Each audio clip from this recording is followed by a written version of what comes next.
For this winter scene, I will start with white paper, blue paint, and white paint, and I'll start with the sky. I'll start in the upper left-hand corner with a brush full of blue paint, and I'm going to paint little choppy strokes, just dabbing it on all together, because it'll make a more even texture than if I paint it just straight across like I'm painting a wall, although there is a time and place for that too. So just keep going across your paper, get brushfuls of blue paint, and dab it on with these little short strokes like I'm doing right now. I'm not really going this fast. I used iMovie to speed it up so I can get through it faster. But I'm just going all the way across the paper, all the way down until I get about as far as I think the sky should go before I'll start doing the hills.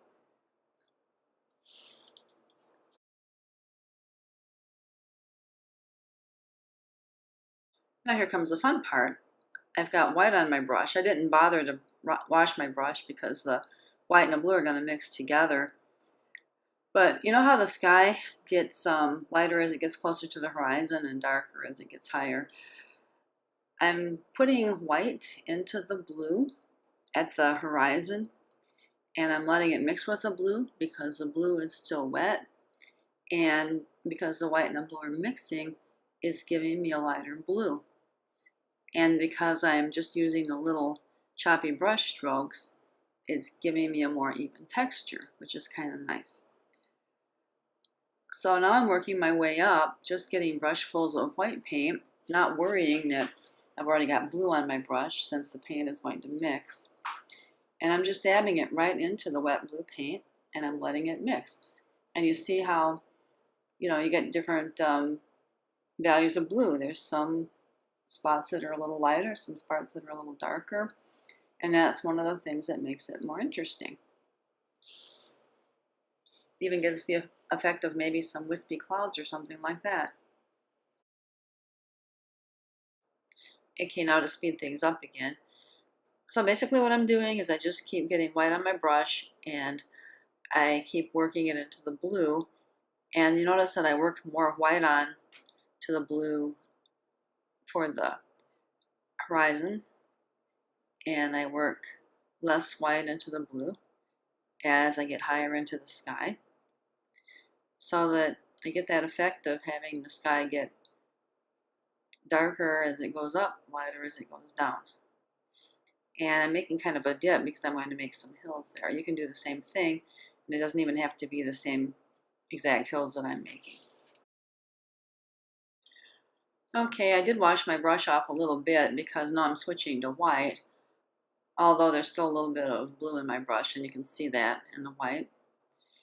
And I'm using those little choppy brush strokes again, and I'm making my hills. I'm making the snow. And I'm going to keep making these little brush strokes with white paint all the way down to the bottom of the paper.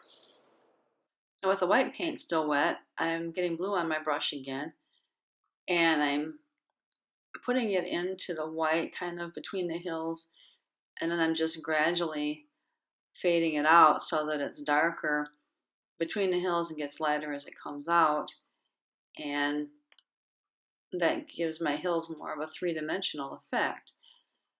If you look at snow, like in a photograph, or even if you just look at it, if you really look at it when you go outside, you can see that there's a lot of shadows in it. Where there's piles of snow, or where there's tracks in the snow, or snow pushed up along the side of the road where the roads have been plowed. And that's the effect we're going for here.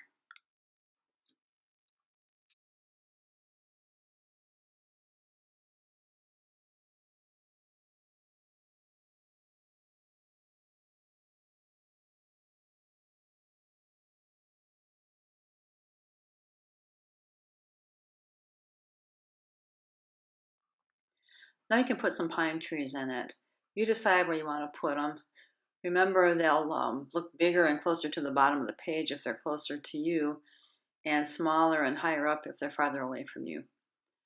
Take a crayon or something like that, make a long straight line, and then coming out from the long straight line, make some lines that slant down off of each side and have them get a little bit bigger as they work their way down the tree, because you know how pine trees are usually smaller at the top and bigger at the bottom.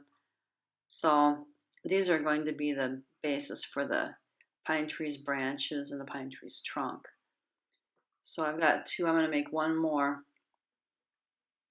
and I'll just put it up here. It'll be farther away. Straight line for the trunk, and then some lines that come down at angles to be the frame for the branches, like that.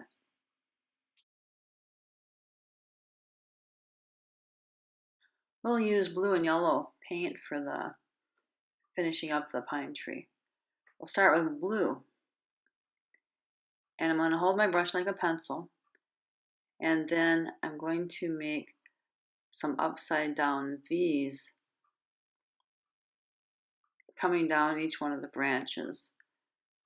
In other words, I draw half of the V on one side of the branch and half of the V on the other side of the branch, and fairly close together. They could even be closer together than what I'm drawing, what I'm painting. And down the trunk, I'll do the same thing. And then some more V's with the blue, having one mark on each side of the little branch to form the V. Remember to hold your brush like a pencil, because it'll help you keep things steady.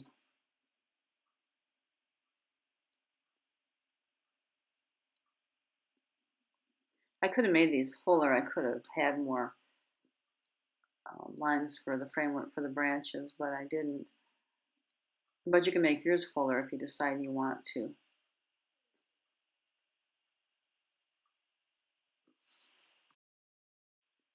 So I'll speed this up a little bit. When I come back to put the yellow in, the blue should still be wet, so you should do this fairly quickly.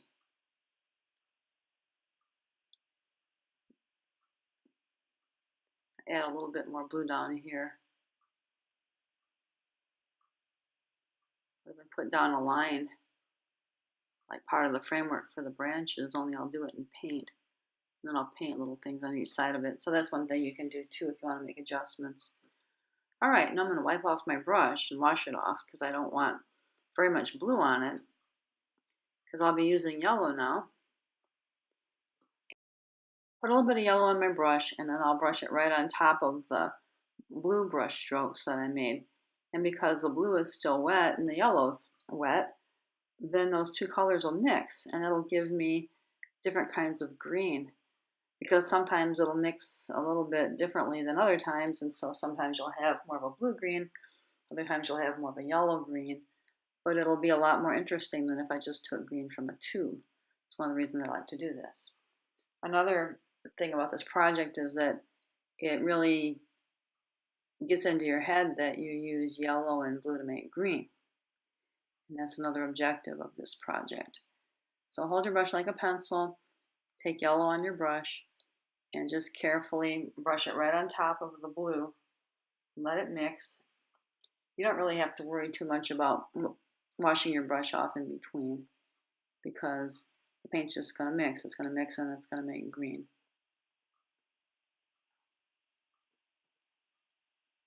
You can see if you look at it that there's quite a few different kinds of green: yellow green, blue green, lighter green, darker green, and so on.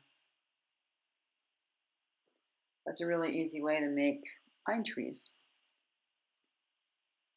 They look like they have branches and look a little bit more realistic than maybe just making a triangle with points.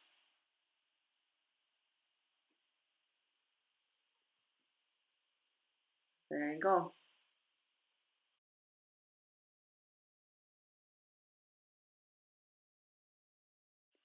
Now I have one more thing that I want to do.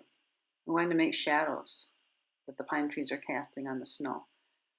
So I'll start out by taking some white and dabbing it into the the snow, that snow's already dry. Take just a little bit of blue and I'll paint it right on top of the white that I just painted so that it mixes with the paint and it gives you a lighter blue because you know if you add white to a color it makes it lighter. And I'll make it go at an angle away from the tree and it'll make it look like there's a shadow that's being cast. I'll do that to all the trees. So I'll start out with brushing some white down. Then I'll take just a little bit of blue on my brush and I'll brush it right into the white and it'll give me a shadow. And sometimes I might want to go under the tree a little bit more and really make it look a little bit more realistic and like it's got a surface that it's actually standing on. So I have one more shadow to go. I'll put down some white at an angle at the base of the tree and kind of under the tree. Take a little bit of blue and then just brush it right into the white. So there's a lot of ways you could finish this too. If you don't want to leave it the way it is, you can add a cabin or something, or you can have some wildlife, or you could have some kids playing. There are a lot of things that you could put in a snow scene that would be fun. The rest is up to you.